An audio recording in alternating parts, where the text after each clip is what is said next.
Hey guys, Vince here, back again with another Supercoach video. This time it's a round 15 review, and what a good week it was.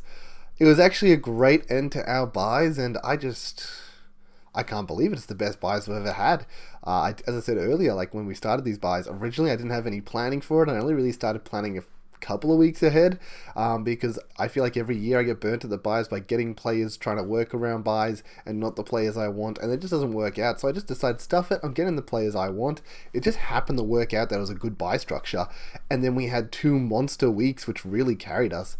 Obviously, week 1 minus 50 ranks, week 2 plus 750, week 3 minus 200 and something, and then week 4 plus 430, and we crack the top 1,000, which I'm actually so stoked about. It's so nice to see that triple digits, the 914. Oh god, I'm actually so happy. As I said, it was unexpected. I honestly didn't think it was a good week. It didn't look like we were traveling well. I thought I was going to lose like at least 2 more of these leagues, and then just things just went in our favor. Obviously, Humphrey flopped, which a lot of people were keeping as a swingman and definitely probably an on-field scorer for them. Day went massive, which I know a lot of people had moved on already, but I obviously was going to keep him as my swingman, and that's exactly why. He's got the high volatility to go for these massive games, and then, yeah, he has the lower ones, but that's why we use him as a loophole, and we, play him when he gets these big ones, and sometimes, we might loop him on a smaller one, but this is why we do it. That's why we've kept him. So good to see that from him. Obviously played a lot more halfback this week and sort of kind of filled in a little bit of the Sicily role without Sicily in the team, which was pretty cool. Really nice. He got a lot of intercepts back there, and which is really damaging off the halfback, at least in the first half. Second half, it's a different game. But yeah, just awesome. We came out with the 2096. We went up 432 places and finished at 914, which is great. We've got 4 trades left. We can see the team value. It's massive, and we're going to be looking, obviously, to get Sicily when he comes back as well. But in reality, we've more or less finished this team. So we'll just quickly go over the team, how it went this week. As we can see, Melicans 21 really burnt us. I think the biggest thing for me to reflect on in these buy rounds is that we missed actually a lot of points and still had progress.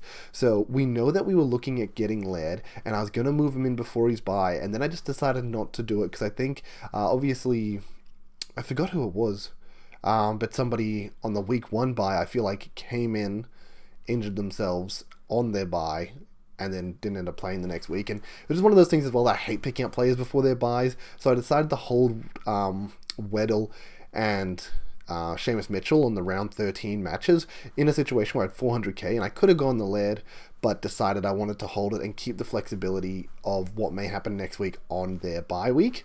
Ended up being one of those things where I just ended up getting Laird a week later, I guess 2 weeks later, because then he had his bye, and then I grabbed him after that.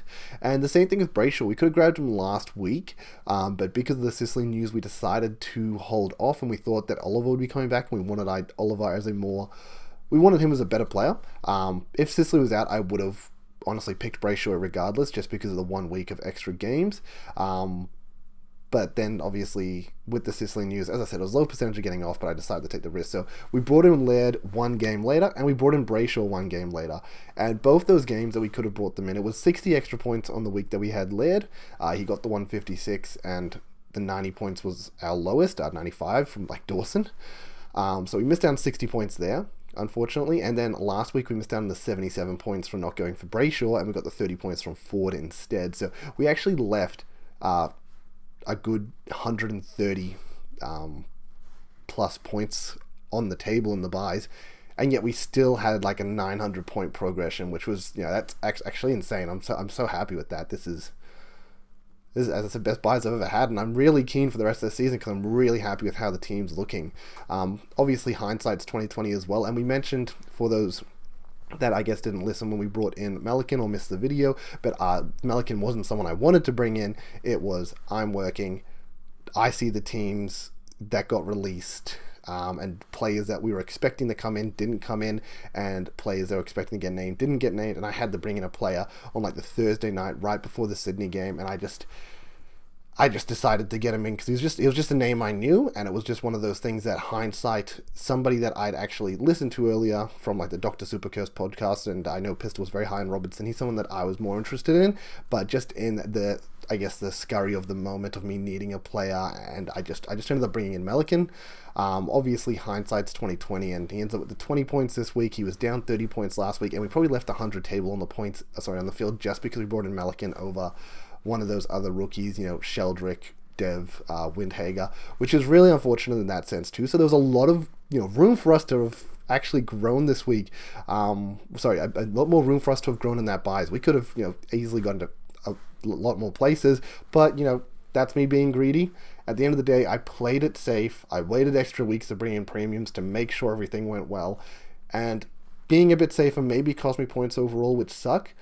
But it meant that if things went wrong, we weren't going to get damaged as hard because we held off a week.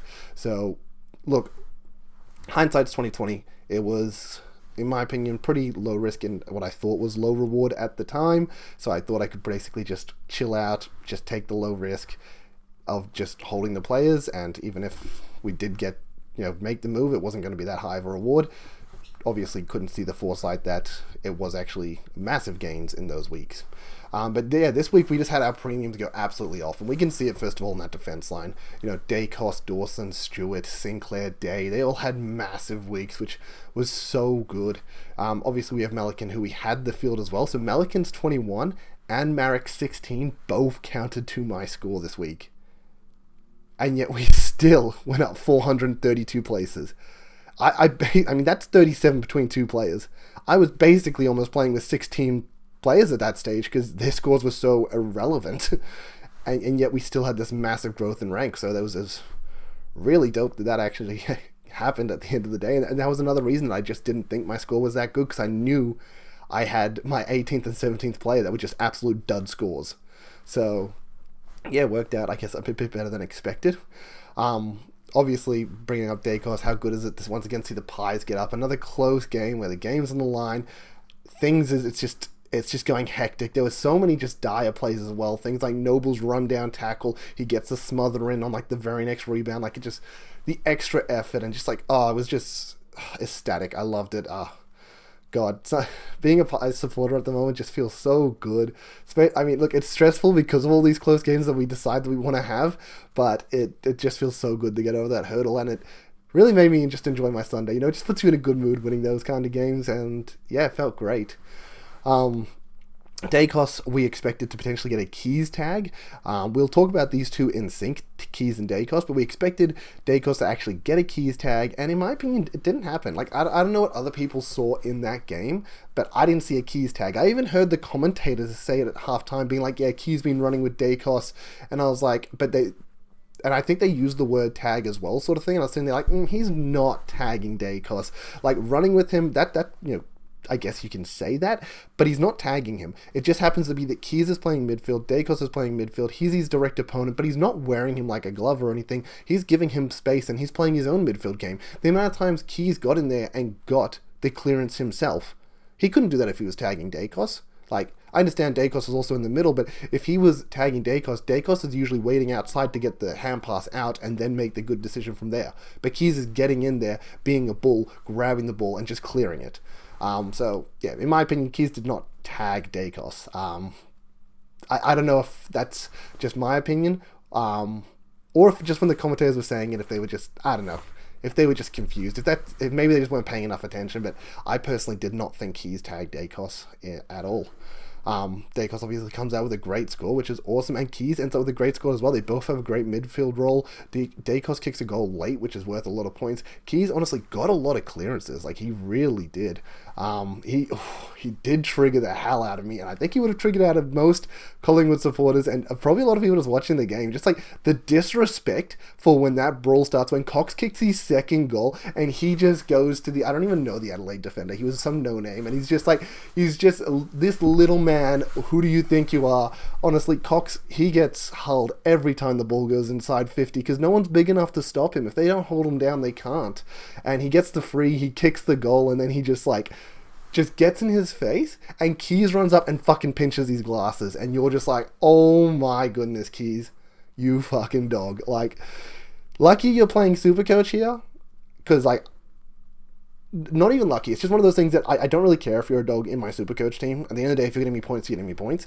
But I was just like, that was fucking... Oh, I can't believe you just did that, mate.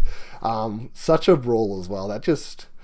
Oh, it happens every time. Cox just big man's people, and they just can't take it. They just can't take it, and they always start it. But yeah, it was yeah, good game, as I said, and really good to see both of those get massive scores. It was one of my favorite things. We had Dacos, Laird, Dawson, and Keys, all players in my teams, have massive Supercoach scores, and the Pies win. So it's just everything really worked out. It was just a great Sunday. I was very happy, especially, as I said, because I wasn't expecting such a massive score, and probably having those 4 players plus Dave really just spiked me on that Sunday when I didn't see this coming. Stuart, the 111, pretty casual game for him. Obviously, Geelong get up over Melbourne, which, I mean,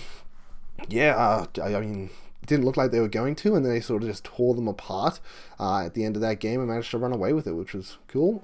Dawson was honestly having a monster game. Honestly, just a great player overall. Just really good with his hands, really good with his feet, just superstar. Sinclair 133. I didn't see this, but my understanding for Sinclair is he actually played more behind the ball this week again, so he played more defense, and that's where Sinclair gets his scoring. We don't want him in the midfield. He's not a midfielder. Put him behind the ball, let him do the one run and carry, let him do the 1-2. That's what we want from Sinclair. Just on another note, I know I'm sort of just changing topics here, but I know I'll forget it if I don't bring it up now. Nangering Millera. Oh my God, that is so frustrating to see him being so good now. As we all know, I started Lockie Ash and Millera, Millera, God, I can always butcher his name every time I try and say it, at the start of the season.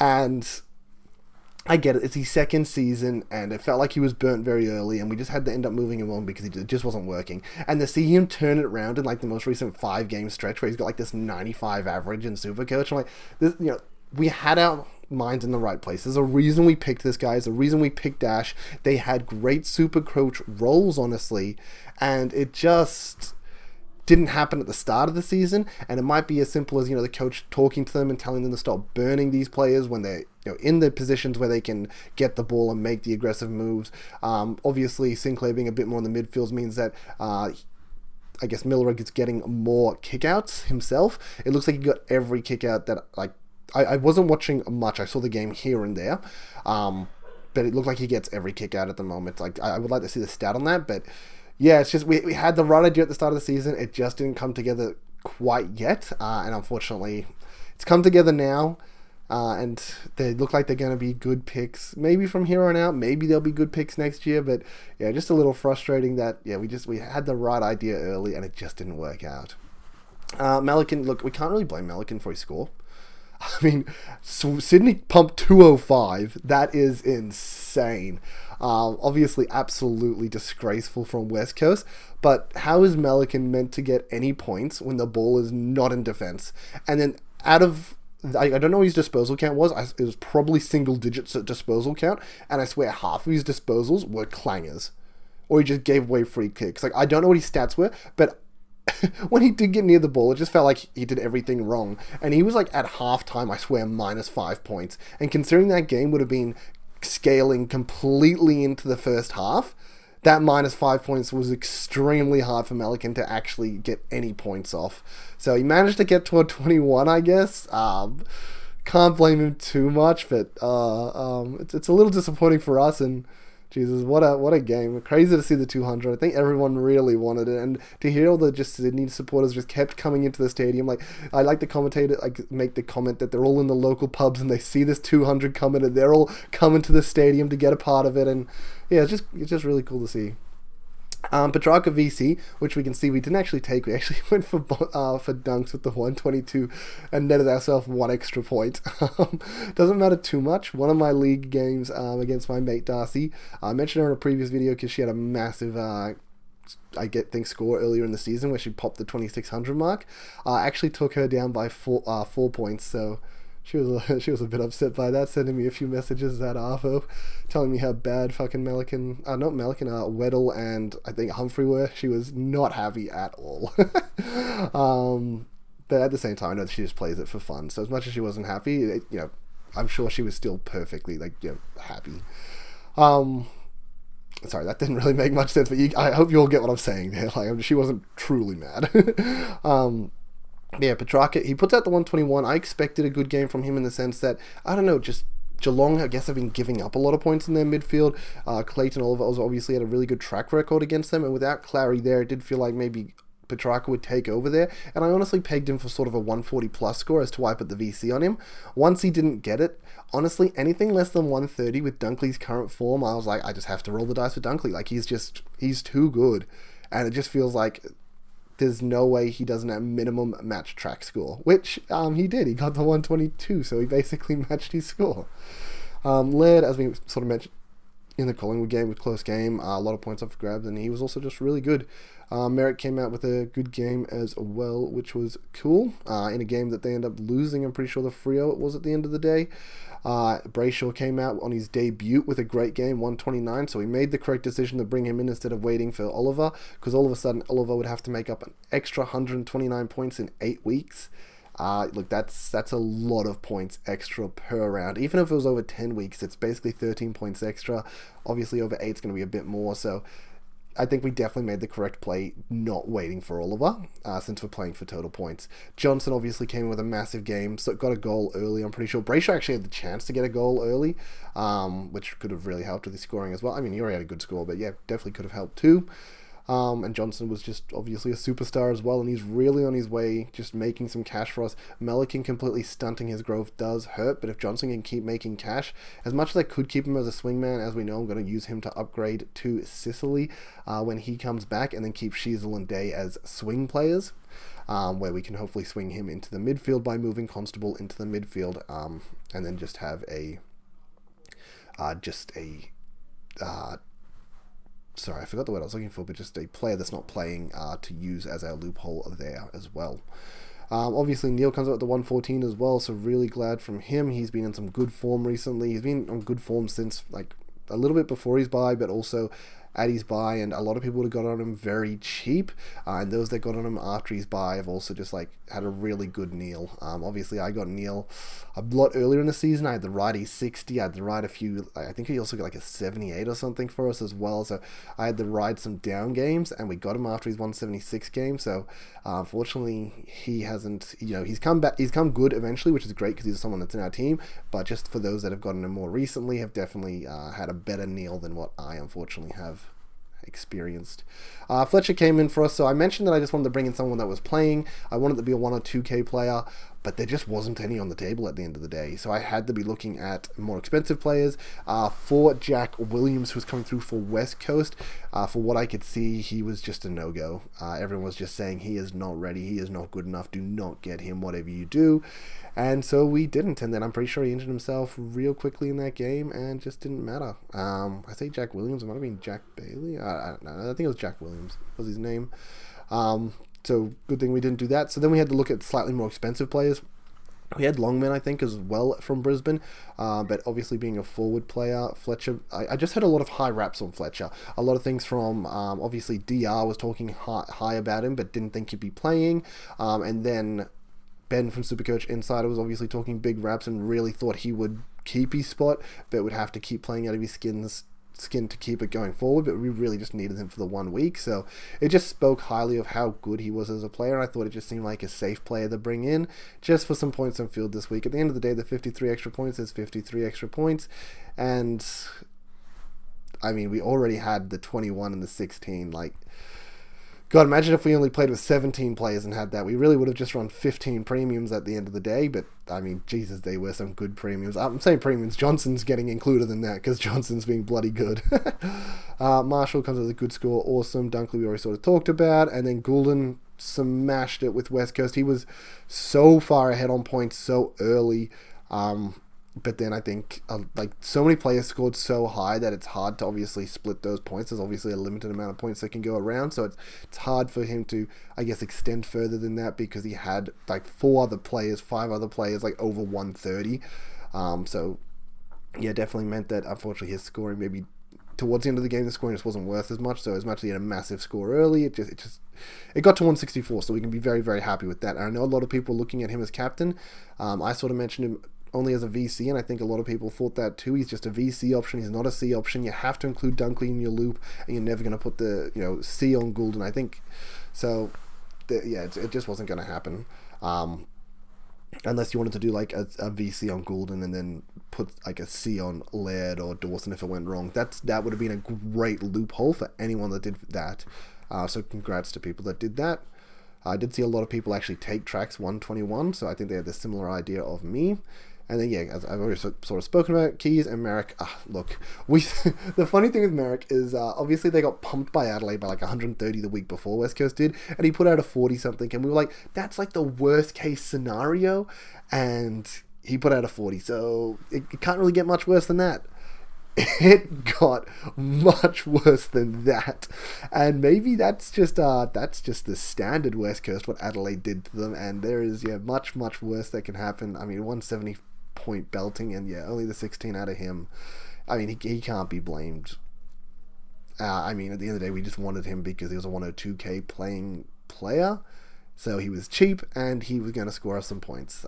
If it was only going to be 16 though, I probably wouldn't have gone for him, but we take what we got. As I said, I really can't be unhappy with the results of this week and the overall buys. So I'm gonna just quickly look at the history here, so we can just see how it went for us in the buy. So obviously, we had here we go.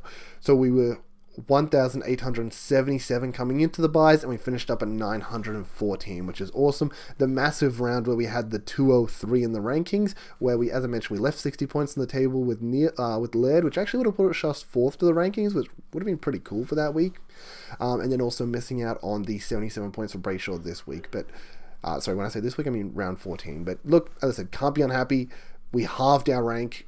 Looks awesome, and we halved our rank in a situation where it's not like we're 10k and we halved it. It's like halved at the 5k or 20k and halved at the 10k. No, we were in the top 2,000, and now we've halved it to in the top 1,000, which is just awesome, and I am so happy. So I'm gonna just show you how the team's actually looking once it's fully on field, and as I said, we're full premium at this point. Which is just amazing. We get Rosie on there, and look, as I said, Keys is going to be a premium for us. His form recently, if anything, that definitely shows it, and the role has definitely shown that as of recent. He is playing the midfield, and it feels good, and we can just see it from here, the 102 sort of onwards. We got him for the 115 and the 119, so we're very happy with that. He's in good form, and he's got a good role, so I'm definitely happy to keep Keys as a keeper, and that's what we brought him in for. We brought him in for a very cheap keeper. And then we're running Sheasel and Day at our... That's a pretty weak D5, D6. Saying that, we can see that Day definitely has the potential there. We all know he does. We know how talented he is. So on these weeks where he can actually put it together, it's no problem.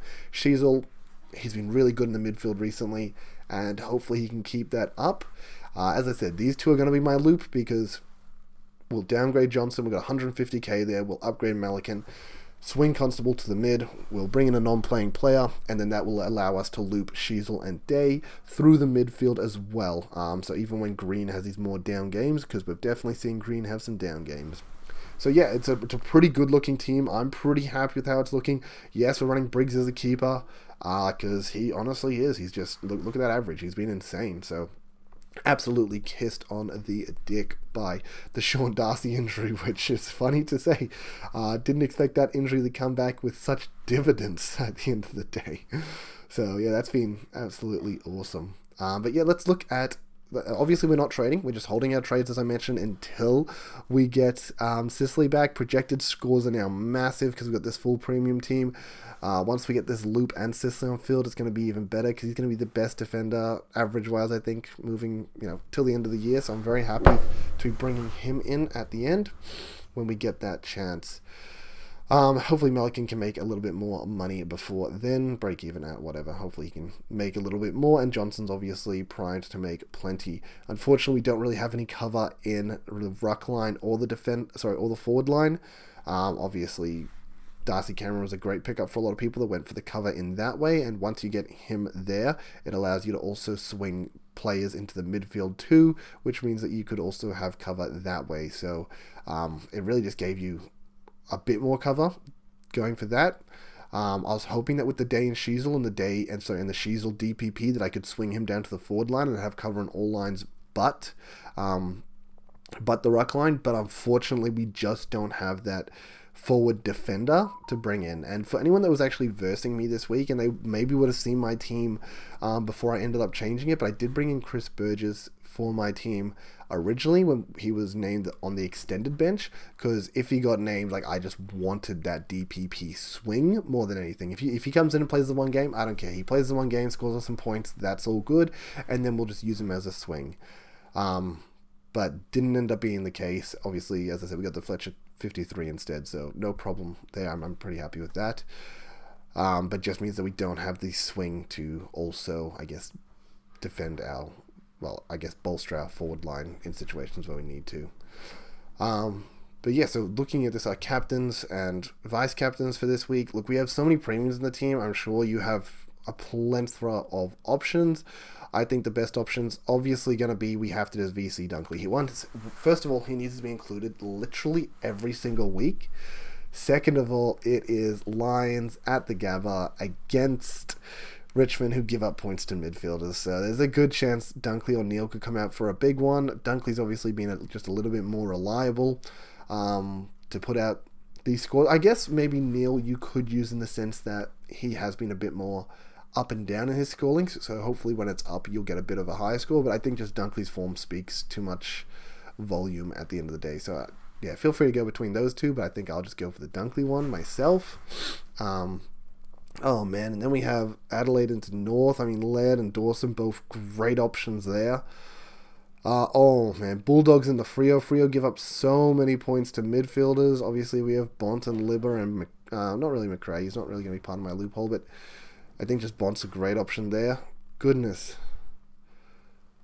Yeah, I think they're the best ones to really look at here. I mean, obviously West Coast needs to be considered every week, but in the final game against St Kilda, who have had, things like Sinclair and Steele, who have just been a little bit more inconsistent, very up and down, and just something I wouldn't trust with the C. Definitely best case scenario, those guys are VC options. Yeah, I just think there's better options than anyone in this Melbourne game, better options than anyone in the Hawthorn game. Probably better options than anyone in this Essendon or Port game. I mean, Dacos is definitely an option, but I just think you just have better options in these three games that I've already named here. Like, these early games all have unbelievable options. There's Adelaide and Bulldogs, unbelievable options. Obviously, they're playing at the same time, though, so you can't loop anyone between these games. You can't loop an Adelaide player into a Bulldogs player. So I think, yeah, we pretty simply are looking at a Brisbane player into the Adelaide or Bulldogs player. Not too sure who. I mean, yeah, everyone feel free to go for who you want. I think we'll do personally just Dunkley ourselves. And oh man, this is so hard to say who you want to go for here. North have been tagging a little bit, so we might not do the Adelaide players. I don't think Dawson's taggable by Shields though, so I don't think that's really a problem for him. So I think Bont would be the C option here, honestly.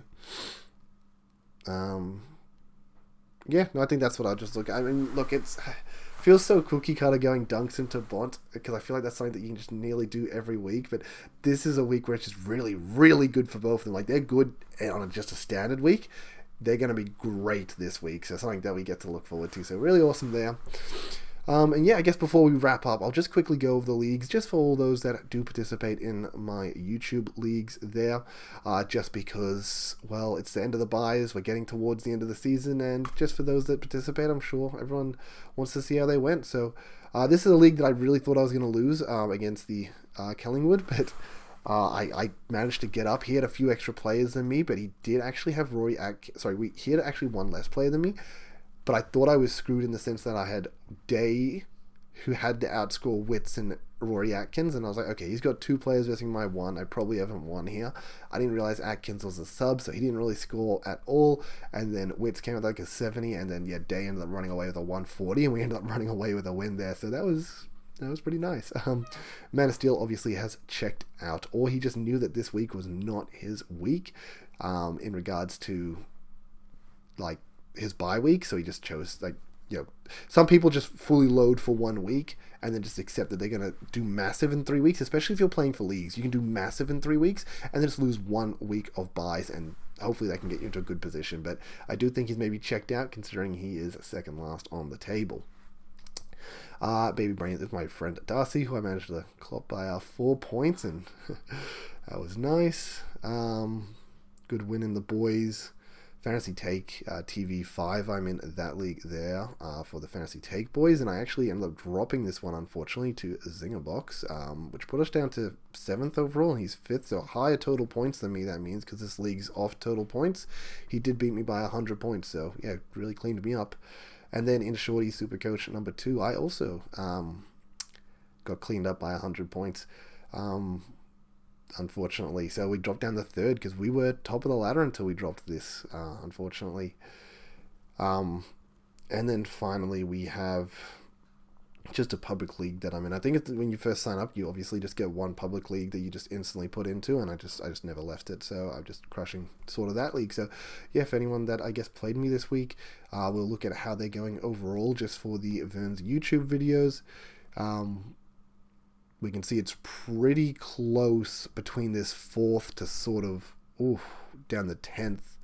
Even 11 and 12 and 13 aren't far behind. So yeah, pretty close there for people playing for finals there. Total points, yeah. Oh, we've managed to get to 1st there. We definitely have not been 1st for total points in this league in a long time. Actually 1 point ahead of Adam here with the hot shots, which puts me 5 ranks ahead of him. That, damn, yeah, no, I definitely haven't been near the top of the table here. I've been sort of floating around 3rd to 4th for total points, maybe even 5th. And yeah, we've managed to get to 1st after the buys, which is pretty cool. And even if it's by a point, we managed to snag that, which is nice. And then we'll jump down to Vern Supercoach League 2. So we have Wombats and Duke, who are on top of me there. I know Wombats called me out a little while ago on the YouTube channel saying they were going to top me, and unfortunately didn't. But they are on top of me now, so yeah, it looks pretty close here as well, in the sense of, I guess, 11 upwards is very close. We even have a draw in this league, which is crazy. Fish and Crips is drawed with D's. Man, that makes things really interesting for them, especially on a total points perspective, because their total points aren't bad at all. And then if we look at total points here, I don't think I'll be top. Yeah, now the Duke is smashing at 135. That's awesome from him. Wombat's very close to me as well, and yeah, just awesome there. Yeah, so we can see our total points, 33,131. I think if we look at the league leader, 34,300. Damn. They're like 2k points ahead of us. That's insane. Yeah, we're probably not catching that by the end of the year, but look, let's make little milestones for us. We've made the top 1,000. Let's push for the top 500 before the end of the season. That's going to be the next goal, and that'd be really dope. So yeah, look, thanks everyone for tuning in again. Once again, rambled on as I do, but I hope you all enjoyed it. I hope you all had such success in the buys like I did. But yeah, just once again, thanks for being here. I appreciate all of you, especially those that stayed at the end, and thanks for liking, subscribing, all those fun things. So peace, later.